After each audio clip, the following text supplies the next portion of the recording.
বাচ্চারা মাছ না খেতে চাইলে এইভাবে মাছের কোপ্তা তৈরি করতে পারেন, অথবা অনেকে আছেন কাটার জন্য মাছ খেতে পারেন না, তারাও এইভাবে কোপ্তা তৈরি করে খেতে পারেন। বারবির স্বাদ চ্যানেলে সবাইকে স্বাগত জানাই। আশা করছি সবাই ভালো আছেন। মাছের ঝোল ভাজা খেতে খেতে যখন আমাদের একঘেয়েমি চলে আসে, তখন আপনারা খুব সহজে তৈরি করে নিতে পারেন এই মাছের কোপ্তা। তাছাড়া বাচ্চারা মাছ না খেতে চাইলে এইভাবে মাছের কোপ্তা তৈরি করে বাচ্চাদেরকেও খাওয়াতে পারেন। চলুন তাহলে দেখে নিই মাছের কোপ্তা। মাছের কোপ্তা তৈরি করার জন্য আমি এখানে মাঝারি সাইজের 500 গ্রাম কাতলা মাছ নিয়ে নিয়েছি।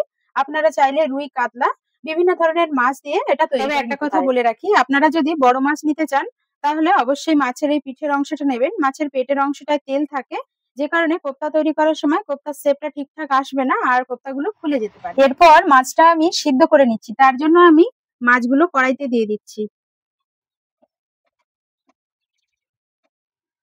এর মধ্যে আমি দিয়ে দিচ্ছি হাফ চা চামচ গোলমরিচের গুঁড়ো, আর দিয়ে দিচ্ছি সামান্য পরিমাণে লবণ, আর দিয়ে দিচ্ছি কিছুটা হলুদ গুঁড়ো।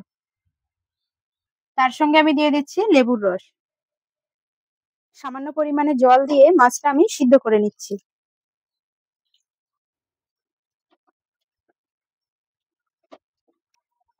মাছটা এদিকে সেদ্ধ হচ্ছে, ততক্ষণে কোপ্তা তৈরির জন্য আমি একটা মশলা তৈরি করে নিচ্ছি। এর জন্য একটা মিক্সিং জারের মধ্যে আমি দিয়ে দিচ্ছি একটা বড় সাইজের পেঁয়াজ। পেঁয়াজগুলোকে আমি কেটে নিয়েছি। তার সঙ্গে আমি নিয়ে নিচ্ছি এক টুকরো আদা। আদাগুলো এইভাবে কেটে নিয়েছি। আর দিয়ে দিচ্ছি 4টে কাঁচা লঙ্কা। তার সঙ্গে দিয়ে দিচ্ছি 4-5 কোয়া রসুন। খুব সুন্দর একটা মিহি পেস্ট তৈরি করে নিয়েছি। মাছটা সেদ্ধ হয়ে গেছে, মাছটা আমি হাতার সাহায্যে এভাবে ভেঙে নিচ্ছি। গ্যাসের ফ্লেমটাকে মিডিয়ামে রেখে মাছটা আমি ভালোভাবে শুকনো শুকনো করে নিচ্ছি। এর ফলে মাছের মধ্যে যে এক্সট্রা জল থাকে সেটাও শুকিয়ে যাবে, আর কোপ্তা তৈরির সময় বাইন্ডিং এর জন্য ময়দা, বেসন কিছুই দেওয়ার প্রয়োজন হবে না।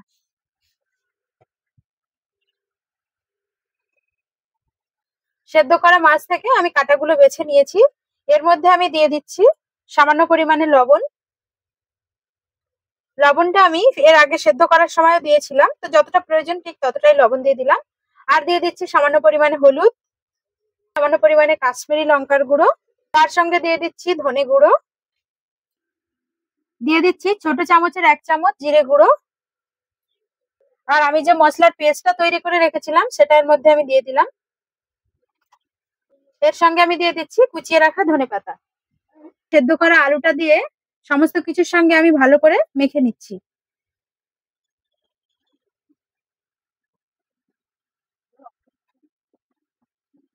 দেখুন মিশ্রণটা মাখা কত সুন্দর হয়েছে।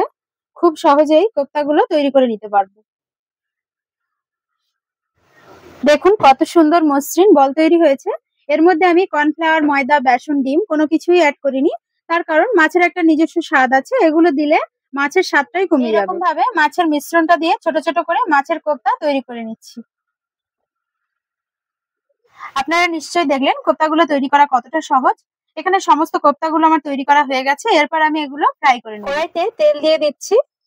তেলটা গরম হলে আমি কোপ্তাগুলো ভেজে নেব। আমি এখানে সরষের তেল ইউজ করছি, আপনারা চাইলে সাদা তেলও ইউজ করতে পারেন। তেলটা গরম হয়ে গেছে, তবে কোপ্তাগুলো ভাজার সময় একটা টিপস অবশ্যই ফলো করবেন। প্রথমে একটা কোপ্তা দিয়ে দেখবেন কোপ্তাটা খুলে যাচ্ছে কিনা। কোপ্তাটা কিন্তু খুলে যায়নি, মিশ্রণটা মাখা একদম ঠিক হয়েছে। আর যদি দেখেন কোপ্তা খুলে যাচ্ছে, তাহলে ওর মধ্যে আর সামান্য পরিমাণে একটু আলু মিশিয়ে ভালোভাবে মাখিয়ে তারপরে আবার কোপ্তাগুলোকে ভেজে নেবেন। এরপর আমি একে একে বাকি কোপ্তাগুলো সব তেলের মধ্যে দিয়ে দিচ্ছি।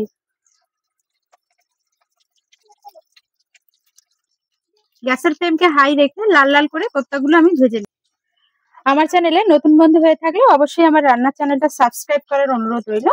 পাশে থাকা বেল আইকনটা অবশ্যই প্রেস করে দেবেন, কারণ আমি যখনই কোনো নতুন রেসিপি শেয়ার করব নোটিফিকেশনটা আপনাদের কাছে পৌঁছে যাবে। ব্যাচের কোপ্তাগুলো ভাজা হয়ে গেছে, এগুলো আমি তেল থেকে তুলে রাখছি।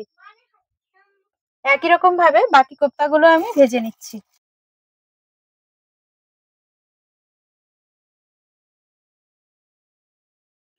সমস্ত কোপ্তাগুলো আমার এখানে ভাজা কমপ্লিট হয়ে গেছে। এগুলো চাইলে আপনারা শুধু মুখেও খেতে পারেন, এটা শুধু মুখে খেতে খুব ভালো লাগে। এরপর আমি গ্রেভিটা তৈরি করে নিচ্ছি। তার জন্য আমি কড়াইতে দিয়ে দিচ্ছি কোপ্তা ভাজা অবশিষ্ট তেল। এই তেলের মধ্যেই আমি দিয়ে দিচ্ছি একটা শুকনো লঙ্কা, 2টো এলাচ, 2টো লবঙ্গ, আর 2 টুকরো দারচিনি। তার সঙ্গে আমি দিয়ে দিচ্ছি হাফ চামচ গোটা জিরে। গোটা মশলাগুলো কয়েক সেকেন্ড ভালো করে নেড়েচেড়ে নিয়েছি, খুব সুন্দর একটা ফ্লেভার বের হয়েছে। এর মধ্যে আমি দিয়ে দিচ্ছি কুচিয়ে রাখা পেঁয়াজ। পেঁয়াজটা ভালো করে নেড়েচেড়ে নিয়েছি। পেঁয়াজটা ভাজা হোক ততক্ষণে আমি একটা মশলার পেস্ট তৈরি করে নিচ্ছি। পেস্ট করার জন্য আমি এখানে নিয়ে নিয়েছি 4টে কাঁচা লঙ্কা, একটা পেঁয়াজকে আমি কেটে নিয়েছি, আর নিয়েছি একটা টমেটো, আর এখানে 4-5 কোয়া রসুন নিয়ে নিয়েছি। পেঁয়াজের কালারটা চেঞ্জ হয়ে এসেছে, মসৃণ করে আমি পেস্টটা তৈরি করে নিয়েছি, এটা আমি দিয়ে দিচ্ছি। মশলাটা দেওয়ার পর গ্যাসের ফ্লেমটাকে মিডিয়ামে রেখে 3 থেকে 4 মিনিট সময় ধরে খুব ভালো করে আমি মশলাটা কষিয়ে নিচ্ছি। মশলাটা খুব সুন্দরভাবে আমি কষিয়ে নিয়েছি, মশলা থেকে তেল রিলিজ হতে শুরু করেছে। এর মধ্যে আমি কতকগুলি গুঁড়ো মশলা অ্যাড করছি। এর মধ্যে আমি দিয়ে দিচ্ছি 1/2 চা চামচ হলুদ গুঁড়ো, কাশ্মীরি লঙ্কার গুঁড়ো, স্বাদ অনুযায়ী লবণ দিয়ে দিচ্ছি, ছোট চামচের 1 চা চামচ ধনে গুঁড়ো, আর দিয়ে দিচ্ছি 1 চা চামচ জিরে গুঁড়ো। সমস্ত গুঁড়ো মশলাগুলো দেওয়ার পর আমি দিয়ে দিচ্ছি গরম জল। গরম জলটা দিলে মশলাটা পুড়ে যাবে না, আর তরকারির স্বাদও খুব ভালো হবে।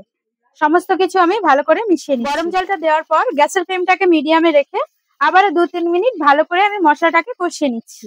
এর ফলে মশলার যে একটা কাঁচা গন্ধ থাকে সেটা চলে যাবে। দেখুন মশলা থেকে তেল রিলিজ হতে শুরু করেছে, মশলাটা খুব সুন্দরভাবে কষানো হয়ে গেছে। এর মধ্যে আমি দিয়ে দিচ্ছি গরম জল। গরম জলটা দেওয়ার পর খুব ভালো করে আমি মিশিয়ে নিচ্ছি। ঝোলটা ফুটে আসলেই দিয়ে দিচ্ছি কোপ্তা। সমস্ত কোপ্তাগুলো দেওয়ার পর গ্যাসের ফ্লেমটাকে মিডিয়ামে রেখে 2 থেকে 3 মিনিট আমি ভালো করে ঢাকা দিয়ে ঢাকাটা খুলে দিচ্ছি। দেখুন কত সুন্দর হয়েছে কালারের টেক্সচারটা। কোপ্তাগুলোর মধ্যে ঝোলের ফ্লেভারটা ঢুকে গেছে, আর এর স্বাদও হয়েছে দুর্দান্ত। সবশেষে আমি দিয়ে দিচ্ছি কুচিয়ে রাখা ধনেপাতা, আর দিয়ে দিচ্ছি 4টে কাঁচা লঙ্কা চেরা। এর সঙ্গে আমি দিয়ে দিচ্ছি 1/2 চামচ ঘি। এরপর আমি গ্যাসটা বন্ধ করে ঢাকা দিয়ে 5 মিনিট রেখে দিচ্ছি, তারপর আমি সার্ভ করব। কতটা সুন্দর হয়েছে দেখুন কোপ্তাগুলো। আপনারাও একই রকম ভাবে কোপ্তাগুলো তৈরি করুন, আপনাদের কোপ্তাটাও খুব সুন্দর হবে। আশা করছি আজকের রেসিপিটা আপনাদের ভালো লেগেছে। যদি ভালো লেগে থাকে অবশ্যই একটা লাইক করবেন। আজ তবে এই পর্যন্ত, আবার আসছি অন্য কোনো রেসিপির সাথে। ততক্ষণ সবাই সুস্থ থাকবেন, ভালো থাকবেন। ধন্যবাদ।